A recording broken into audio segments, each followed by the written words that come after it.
یہ باپ جانوروں سے بدتر جن کی جگہ پتھر لیے ہوئے ہیں، جانور اپنے بچوں سے پیار کرتے، مگر یہ ظالم درندہ اپنے آپ کو فصیح و بلیغ کہلانے والے، اپنے آپ کو سید الوادی لیڈر، اللہ اللہ طرح طرح کے القاب سے پکارنے والے یہ ظالم ہم معصوم بچیوں کو اپنے اپنے ہاتھوں سے زندہ دباتے ہیں، انہیں درد نہیں ہوتا، ہماری چیخیں ان پر کوئی اثر نہیں ڈالتی، ہماری آہیں ان پر کوئی اثر نہیں کرتی۔ اللہ اللہ، وہ کتنے ظالم انسان تھے باپ۔ آج کے دور میں اگر کوئی بچہ ہو نا، کوئی ضروری نہیں مسلم، اگر نون مسلم بھی ہو نا، اگر تڑپتا ہو نا، تڑپتا انسان ہے نا، تو اس کا کلیجہ دہل جاتا ہے۔ اگر کوئی بہن بیٹی کو بیجا ستاتا ہو نا، تو ہماری یہاں مذہب نہیں دیکھا جاتا، ہمارے یہاں دھرم نہیں دیکھا جاتا، ہمارے یہاں ریلیجن نہیں دیکھا جاتا، ہزاروں لوگ اس کی مدد کرنے کے لیے کھڑے ہو جاتے ہیں۔ یہ تمہارے دلوں کے اندر یہ شفقت کہاں سے آئی؟ اے انسانوں، تمہارے دلوں کے اندر عورتوں کے لیے یہ محبت کہاں سے آئی؟ ان کی تعظیم کہاں سے آئی؟ اللہ اللہ، بچیوں کو تو زندہ دبایا جاتا تھا، ارے خیر نہیں، باپ اپنی بچیوں کو زندہ دباتا تھا، زندہ اللہ اللہ۔ اور جس کا شوہر مر جاتا، اللہ اکبر کبیرہ، جو بیوہ ہو جاتی نا، اس کے برتن الگ، اس کا مکان الگ، اس کے کھانا پینا الگ، اس سے کوئی کلام نہیں کرتا، جانور پر بٹھال کر اس کا جلوس نکالا جاتا، اس پر بکریوں کی مینگنیاں پھینکی جاتی، اللہ اللہ، اللہ اکبر کبیرہ۔ عورتیں رو رہی ہیں، گڑ گڑا رہی ہیں، اے اللہ، ایک تو ہمارے سر سے ہمارے شوہر کا سایہ اٹھ گیا، مگر یہ ظالم اتنے بڑے ظالم ہیں، اللہ اللہ، اللہ اکبر کبیرہ، ہماری عزت کا جنازہ نکال رہے ہیں، شہر میں ہمیں جانور پر بٹھال کر ہمارے اوپر بکریوں کی مانگنیاں پھینکی جاتی ہیں۔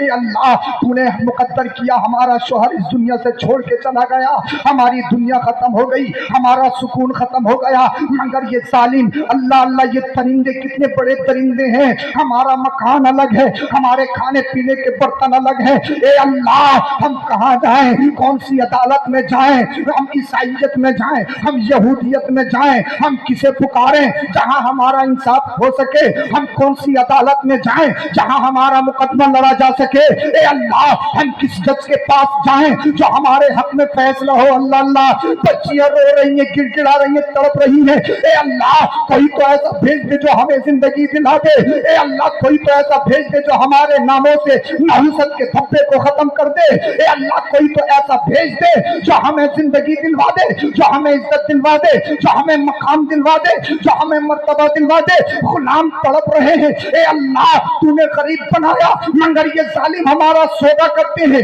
یہ ظالم ہمیں بازاروں میں بیچتے ہیں، اے اللہ، کہاں جائیں، کہاں جائیں، کیا کریں؟ کوئی تو عادل ہو، کوئی تو منصف ہو، کوئی تو انتقام لینے والا ہو، کوئی تو حق اور باطل کے درمیان فیصلہ کرنے والا ہو۔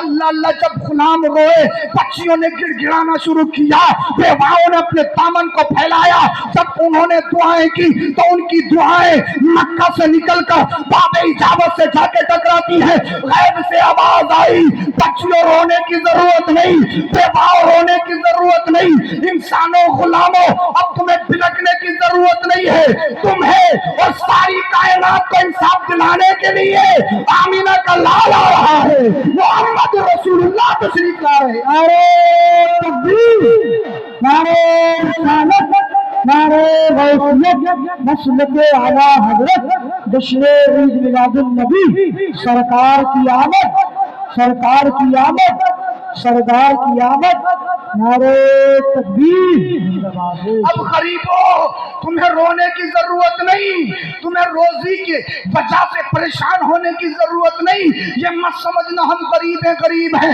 ارے مدینے والے مصطفیٰ کا صدقہ تھا، صدقہ ہے، اگر غریب ہوتے تو بیچا جاتا، بازاروں میں غلام بنایا جاتا، مگر آمینہ کے لال آ گئے، محمد رسول اللہ آ گئے، اعلان کر دیا گیا، اب کسی کو غلام نہیں بنایا جائے گا، اب کسی کے دل پر بیجا قبضہ نہیں کیا جائے گا، اب رقیت کی زنجیریں کسی کے گلے میں نہیں ڈالی جائیں گی، اب بلال حبشی کی عزت کو پامال نہیں کیا جائے گا۔ اللہ اللہ، میرے مصطفیٰ نے ارشاد فرمایا، ابو بکر بلال مجھے پسند ہے، بولو ذرا سبحان اللہ۔